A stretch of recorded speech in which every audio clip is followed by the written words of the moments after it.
Hello everyone, and welcome to episode, I think this is 8 or 9. I'll figure it out when I put it on YouTube, but it's either 8 or 9. But anyways, we have an idea. I was watching a video on C Nanners, and this is all dedicated to him. This is a make-up sketch of a freestyle folklore, which is basically where you take 5 words and you start out with any noun, and you make any random thing. Like, you could say hippopotamus, and I could start saying, in the year 1937, the hippopotamus crossed the Olympic River and ran across and slapped another hippo in the face. So anyways, we have written down our story is on the day in the life of George Washington, and basically I have 5 words, and our 5 words are Canadian bacon, purple jellyfish, rock lobster, and turkey breasts, and Bob Marley.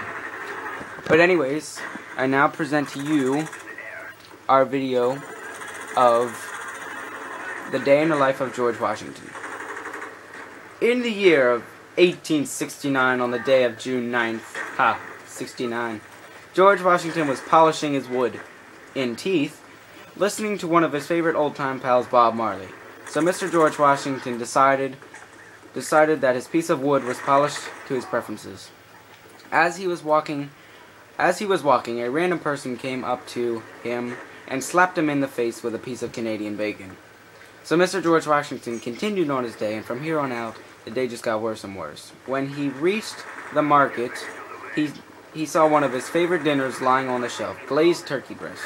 But some old hag ran up, punched him in his wood, in teeth, and slashed the last breast. Mr. George Washington was very unhappy, so he grabbed the breast that said sweet, young, and juicy. That made him so excited that he ran out of the door without paying for it, and he decided to run all the way home. When he was about halfway home, he saw just now that... Hold on, my arm's getting tired from holding this camera. Switch hands. He just now noticed that it was an amazing day out, so he decided that on his terrible, yet okay day, he was going to go to the beach. When he made it to the beach, he saw a little boy named Jimmy.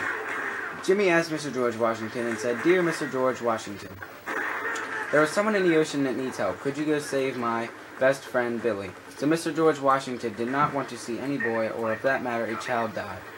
So he said yes. So he went into the ocean, and he was greeted by the almighty purple jellyfish. And the purple jellyfish would not allow entry unless he provided something. So Mr. George Washington said, "Well, I have 1 turkey breast, and I don't know if that's going to suit you or not because it's kind of small." So the purple jellyfish said, "Yes, I will accept your small prize of this turkey breast." So he went in and he saw little Billy lying in a jail cell, and he said to the lobster, which his name was King because he was special like that. But anyways, he said, "Unhand that boy, I am here to save him and you're not going to stop me." And the lobster looked at him with a smile on his face and slammed his big hard tail against the floor. And he said, and 3 guards came up, one of which was the purple jellyfish. Mr. George Washington, very unhappy right now, said, "But you said Shagballs? Was that kid seriously named Shagballs?" Shaggy. Is that what that says? I'm sorry, this is so random. What's his name?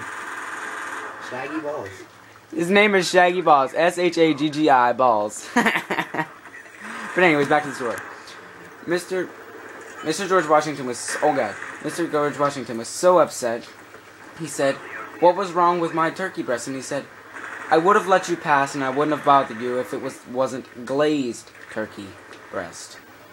So this made him more upset because there was 1 glazed turkey breast and he could have had one, but some old hag had to punch him in his wood. Ooh, come on.